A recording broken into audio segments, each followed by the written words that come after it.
Does God exist? It's an interesting question to ask. This question we often ask more and less when we go through a hard time, or just we're just thinking and meditating on God. I honestly think that this is one of the most important questions that we need to answer. Like, I'm overwhelmed with the beauty this morning, though. It's just gorgeous.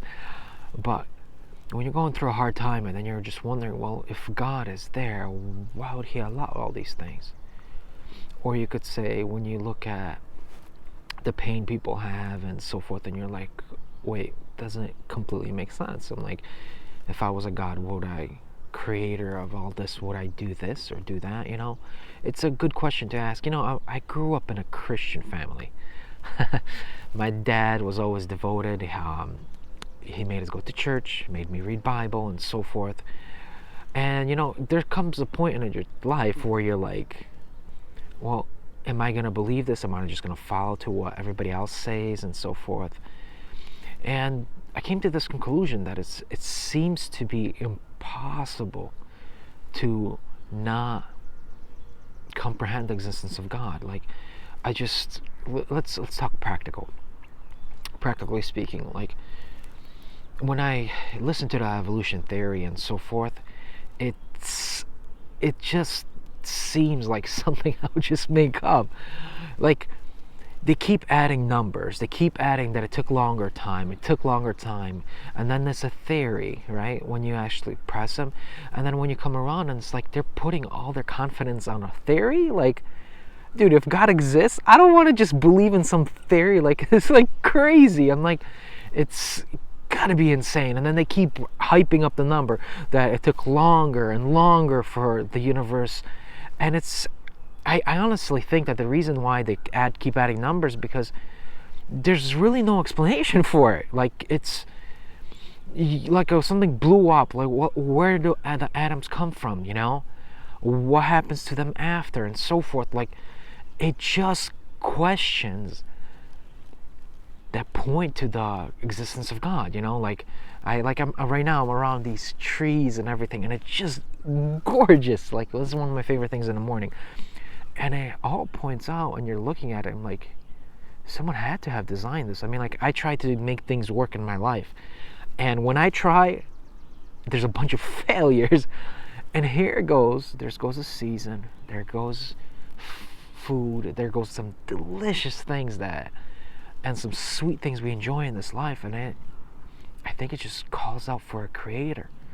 And right now, looking historically, I think it's one of the most dangerous things not to believe that God exists, because you look at the mass monsters, like, well, obviously there was killers and murderers all around. There's Christian folks, there was Muslims, and there was Buddhists and so forth.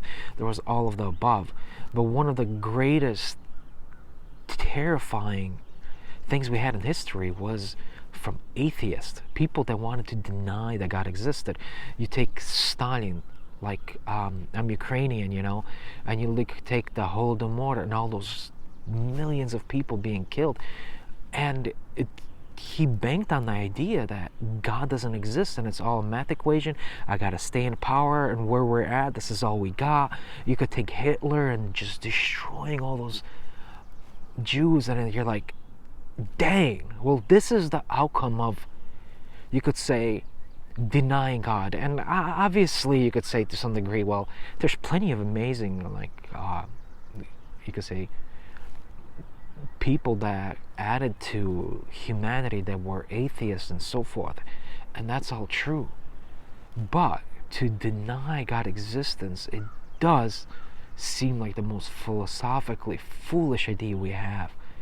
Like, our thoughts, like, just everything calls for the part that there has to be a creator.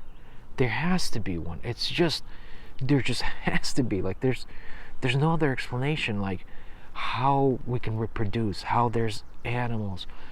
Just everything calls for a creator. And I want to challenge whoever's listening. It's test, think about it, meditating on this. And I want to convince you to actually convert to some degree to the acceptance of the God existence. Because I think that's one of the greatest things you can have in your life. It will give you a sense of security, because there's a sense of stability, because you're not all that's here, like if I'm all in control of all this, it's just one of the craziest things. It can make you go nuts. And if there's a creator, there's a way that he created us to be and so forth. The idea of buying into the existence of God is one of the biggest amazing things we can have in our lives. It gives us purpose, it gives us security, it just settles our mind. It just makes you gives you like something to walk on. But just lacking, just running and chasing after and running away from the idea of God existence, it's just one of the craziest things. And let's be real, we always want to worship somebody, we always want to honor idea, we want to lift somebody up, we want to do something, you could say, morally good. We want to do good, something that brings meaning and so forth. And just comprehending and buying into and solidifying the idea of God existence will give you that. Will give that consistent virtue that you could lean on, that consistent, you could say, hope, something to hope on. And just please, I'm begging you, just think about these things. I think this is one of the greatest things to think about.